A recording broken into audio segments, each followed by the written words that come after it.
Today I'm going to show you how to create a pinch pot lidded jar. You're going to need to create 2 pinch pots of equal size. So I always like to start off with 2 balls of clay that are rolled into a spherical shape that are about the same size. Then you're sure that in the end you're probably going to end up with a pinch pot about equal in size. So when you're pinching, you want to press your thumb down to the center of the ball of clay, and as you're working, hold the ball of clay in the palm of your non-dominant hand the whole time. You want to start your pinching and rotating down towards the bottom of the form, and then as you're rotating, gradually move your fingers up the wall. You will then start to have a nice wall thickness that is equal the whole way around the form. So I now have 2 pinch forms that look like this. So now I'm going to take a little bit of time to cross hatch my connection on each side. Be mindful of not placing the pinch pot right now on the work surface, kind of lay it on its side or on the rim. We do not yet want to flatten the base, not until we figure out where the bottom of the form is going to be. So I've cross-hatched both parts. I'm going to press them together. And I kind of have an egg shape, or if you pinched more of a bowl, you would have more of a spherical shape. And I'm going to press that seam together.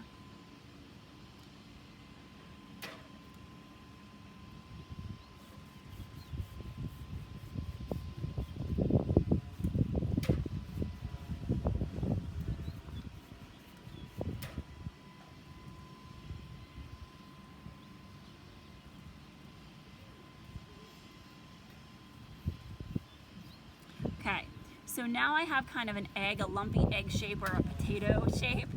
So what I would do is I would allow that to stiffen a little bit before I even try to refine it. I have one that I created the other day that is a little bit stiffer and it's ready to go. I also tapped a bottom onto the form. So to do that, to establish your base and still maintain a sense of visual lift, all you need to do is take your sphere or your egg shape and gently tap it against the table surface, and that will flatten out an area for you. So now I'm going to do a little bit of refining, but be very careful about not oversaturating the clay. I have a sponge that I'm using for this, but I really wring it out so it just has a tiny bit of moisture in it. And I'm going to go over the form and do a little bit of smoothing and refining. And this is where you can start to think about what you want to do for surface, if you want it highly textural or if you're going to keep it overall smooth. That decision is kind of up to you.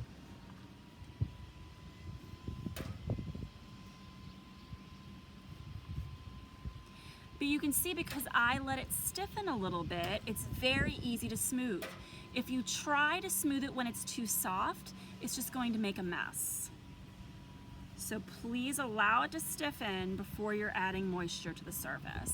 So now I have a lot more of a refined surface here. So this is the chance that I have to go back in there and be adding some carving or some reductive work to the surface. So if you want to work reductively, a great tool to use is the cleanup tool to begin carving out kind of an organic designer motif to the surface that will bring this form a little bit more depth and visual interest. Or you can choose to leave the form smooth.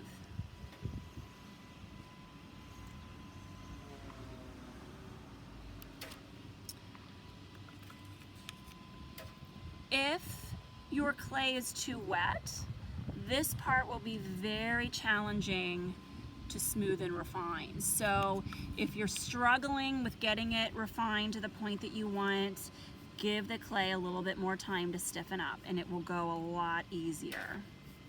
So I'm just going to keep this design very simple for the sake of time. And now I can go back in again, because it is kind of stiff, and just soften those lines and clean up those lines a little bit.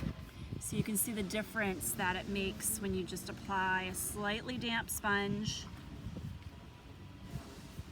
to that surface for refinement. So this line started to cover up again. I'm going to dip that cleanup tool in water and open up the line again. That happens sometimes. It's no big deal. Sometimes there's a lot of back and forth and back and forth.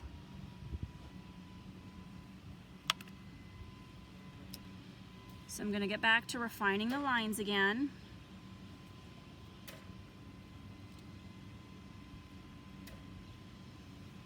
Okay, so now I'm ready to cut out my lid. So I'm going to relate the cut of my lid to the one line that I have that's kind of going a little horizontally. I'm going to sketch on there first where I want my lid cut before I just kind of go at it here. I'm going to keep the cut of my lid kind of organic and curvy to relate to the form.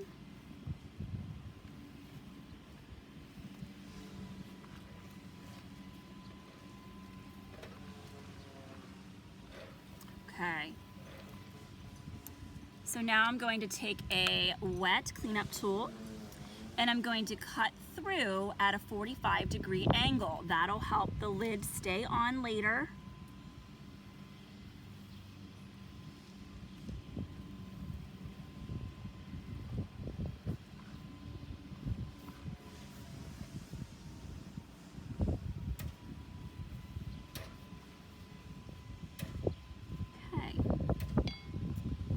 So now I'm removing my lid, okay? So you can see where that connection on the inside is a little bit sloppy. I can take some time now that it's a little bit stiffer and refine that connection, but you want to be very careful that you're not distorting the form of the vessel.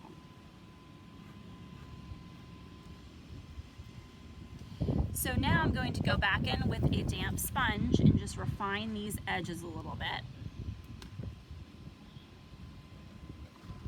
A little bit more moisture there.